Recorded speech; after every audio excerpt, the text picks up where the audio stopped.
आशुतोष सिंह। मध्य प्रदेश में नगरीय निकाय चुनाव का बिगुल बज गया है। शिवपुरी जिले की नगर परिषद नरवर में चुनाव 6 मार्च को होगा। मतदान 11 फरवरी से नामांकन जमा हो जाएंगे। 18 फरवरी तक ये नामांकन जमा होंगे तो नाम वापस लेने की अंतिम तारीख 21 फरवरी है। अप्रत्यक्ष प्रणाली से चुनाव होगा। हाईकोर्ट ग्वालियर खंडपीठ के निर्देश पर यह चुनाव हो रहा है। राज्य निर्वाचन आयोग ने चुनावी कार्यक्रम यहां पर जारी कर दिया। प्रदेश के सिर्फ एक निकाय में यहां पर चुनाव होंगे। कमलनाथ सरकार के फैसले के मुताबिक चुनावी पद्धति कमलनाथ सरकार लेकर आई थी। अप्रत्यक्ष प्रणाली बीजेपी ने उठाई थी प्रत्यक्ष प्रणाली की मांग। तो अहम खबर है और यह बड़ी खबर है इस वक्त की। हाईकोर्ट ग्वालियर खंडपीठ के निर्देश पर अब चुनाव होंगे। राज्य निर्वाचन आयोग ने चुनावी कार्यक्रम जारी कर दिया। नगरीय निकाय चुनाव का बिगुल यहां पर बज चुका है। 6 मार्च को मतदान होंगे। 11 फरवरी से नामांकन जमा हो जाएंगे। 18 फरवरी तक ये नामांकन जमा होते रहेंगे। इसके अलावा नाम वापस लेने की अंतिम तारीख 21 फरवरी है। तो अप्रत्यक्ष प्रणाली से ये चुनाव होगा। सबसे अहम बात, अप्रत्यक्ष प्रणाली से चुनाव होंगे। राजपाल सिंह सिसोदिया बीजेपी नेता हमारे साथ जुड़ गए हैं। इसी खबर पर सीधा उनका रुख करते हैं। राजपाल जी, किस तरीके से आप इस ऐलान को देख रहे हैं, क्योंकि अब बिगुल यहां पर बच चुका है, तैयारी कैसी है यहां पर? हाँ जी, नमस्कार सर। नमस्कार। हाँ, कोविड की वजह से नगरीय निकाय और पंचायत चुनावों को कुछ कारणों से आगे बढ़ने की स्थितियां बनी थी। अब मध्य प्रदेश में नई मतदाता सूची का प्रकाशन होने की स्थिति बनी है और आने वाले समय में नगरीय निकायों के चुनाव को लेकर सरकार तैयारी कर रही है। जैसे निर्वाचन आयोग से इस संबंध में स्पष्ट निर्देश मिलेंगे, सरकार तैयार है जी, शासकीय मशीनरी तैयार है। और मैं समझता हूं कि अब जिस प्रकार से ओमिक्रॉन से भी राहत मिलने का काम प्रदेश में हुआ है, तो आने वाले समय में चुनाव ड्यू है। चूंकि तो ड्यू है, इस वजह से कभी भी किए जा सकेंगे। सरकार के स्तर पर तैयारियां हैं। राज्य निर्वाचन आयोग जैसे निर्देश करेगा आगे की कार्रवाइयां होगी। बिल्कुल ठीक है सर। एक चीज मैं और समझना चाहूंगा। चलिए मैं आपके पास लौटता हूं।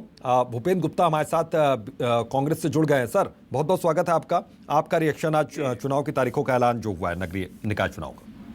देखिए, एक नगरीय निकाय में चुनाव कराना और ये जो है इसकी आड़ लेना, जब आप एक मामले में जब रिजर्वेशन का फैसला आया पीएससी के मामले में, आपने उसको पूरे प्रदेश पर लागू कर दिया था। तो जब आज जो है इस अनुमति के आधार पर एक जगह चुनाव करा रहे हैं तो पूरे प्रदेश में क्यों नहीं करा रहे हैं?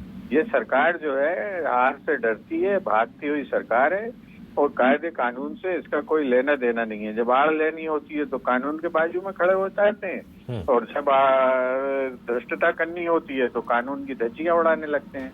ये सरकार का काम है। आज जो है अगर मान लीजिए हाई कोर्ट ने आपको निर्देशित किया है या सुप्रीम कोर्ट ने, तो आप जो है उसको मान के पूरे प्रदेश में चुनाव कराइए। सब जगह चुनाव ड्यू है, सब जगह पर जो है चुनाव होने की व्यवस्था करिए। आप क्यों नहीं कर रही है? एक जो है गलत नोटिफिकेशन निकाल के अध्यादेश निकाल और आप जो है चुनाव की बातचीत कर सकते हैं। चुनाव बाद में आपको विड्रॉ करने पड़ सकते हैं और आखिरी तक आप ये धृष्टता करते रहते हैं कि अध्यादेश सही है, अध्यादेश सही है। फिर क्यों संशोधन किया उस अध्यादेश? ये सरकार का काम है। ये सरकार इस तरह से काम कर रही है। जब यहाँ पर राजपाल जी इसका जवाब सर दीजिए।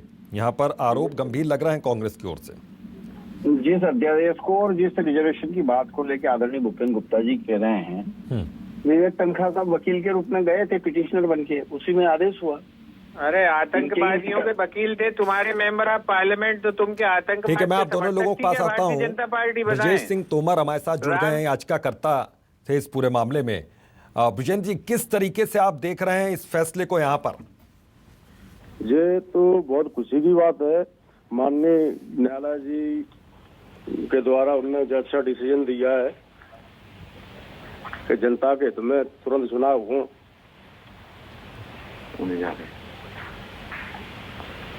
हेलो जी ब्रिजेन जी अपनी बात पूछिए। जो जल्दी चुनाव होने जा रहे हैं, 3-4 साल से खाली पड़ी हुई थी बिल्कुल सीट अध्यक्ष पद का, तो जो पूरे काम प्रभावित है, पूरे विकास कार्य पूरे अवरुद्ध रुके हुए थे, जो अब होंगे, कोई भी बने, इससे कोई वो नहीं है। यानी स्वागत योग्य फैसला है ये, स्वागत है ऐलान। फैसला। ठीक है राजपाल जी, एक देखिए अहम सवाल यहाँ पर कांग्रेस ने उठाया कि सिर्फ एक निकाय में क्यों, आप पूरे प्रदेश में करवा दीजिए चुनाव अगर कोई दिक्कत नहीं है तो। पालन करना सरकार का काम है। न्यायपालिका से जो निर्देश हुए हैं तो हम अक्षर से पालन कर रहे हैं। अन्य केस में भी न्यायपालिका से ही निर्देश है, उसमें अध्यादेश आना है, उसके अंदर आरक्षण के विषय को लेकर अभी न्यायालय में विचाराधीन है। तो भाई इसी परिस्थिति में, दोनों ही परिस्थिति में न्यायालय के निर्णय है, और न्यायालय के निर्णय जो भी आएंगे उसके अनुसार सरकार काम करने, निर्णय का, कोर्ट के फैसले का इंतजार करना होगा। भूपेंद्र गुप्ता, सर कोर्ट के फैसले का इंतजार कर रही है सरकार, राजपाल जी कह रहे हैं साफ तौर पर, तो थोड़ा सा इंतजार और सही। इंतजार करने की क्या आवश्यकता, कोर्ट का स्पष्ट निर्देश है। ये तो या तो ये उनके आदेशों को पढ़ना नहीं जानते हैं या उनके आधार पे आगे नहीं बढ़ना चाहते हैं। इनके तो जो वो थे सॉलिसिटर जनरल साहब, उनको एक फैसला समझने में 15 महीने लग गए। 15 महीने बाद उस फैसले की नई परिभाषा करके इन्होंने लागू किया था आरक्षण। पूछ लें इनसे। तो जिस सरकार को 15 महीने फैसला समझने में लग जाते हैं, वो कितना उल्लू बनाओगे जनता को प्रदेश की। आप जो है चुनाव कराइए, अब वो इसी आधार पर एक जगह का फैसला दिया गया था परीक्षाएं रोकने का, उस आधार पे आपने पूरे प्रदेश की सारी भर्तियां रोक दी। तब समझ में आ रहा था कि साहब वो तो एक फैसला हर जगह लागू होता है, और आज एक फैसला जब सामने आया तो कह रहे हैं बट अदालत के जब पूरा फैसला आएगा जब करेंगे। ये जो बातें हैं ये जनता अब समझने लगी, इनके चेहरे बेनकाब हो गए हैं। ये जिस तरह से जनता को धुर बनाने में लगे हुए हैं वो जनता अब समझने लगी है, और भारतीय जनता पार्टी के सारे छिलके उतर चुके हैं। ठीक है, चलिए राजपाल जी, एक आखिरी रिएक्शन आपसे मैं चाहूंगा। ये उम्मीद की जाए कि आने वाले कुछ समय में कोर्ट के निर्देश का आप इंतजार भी कर रहे हैं, निर्देश आने के बाद फिर ऐलान होंगे बाकी निकायों के। मैंने जैसे बात की शुरुआत में कही जी कि इलेक्शन ड्यू है, और टेक्निकल कारण से और कोविड की वजह से और कोर्ट के निर्देशों की वजह से रुके हुए हैं, तो वो ड्यू है। सरकार स्तर पर तैयारियां हैं, कभी भी जब भी भारत निर्वाचन आयोग और राज्य निर्वाचन आयोग के द्वारा तारीखें तय होगी, उन तारीखों में चुनाव निर्विघ्न संपन्न कराए जाएंगे। चुनाव कराना हम भी चाहते हैं, परंतु कानूनी कुछ अड़चने हैं, माननीय न्यायालय में विचाराधीन मामले हैं। कानूनी अड़चनें दूर होते ही उम्मीद की जा रही है कि बाकी की जगहों पर भी चुनाव होंगे। बहुत बहुत शुक्रिया आप सभी मेहमानों का चर्चा में शामिल होने के लिए। तो राज्य निर्वाचन आयोग ने चुनावी कार्यक्रम का ऐलान कर दिया है।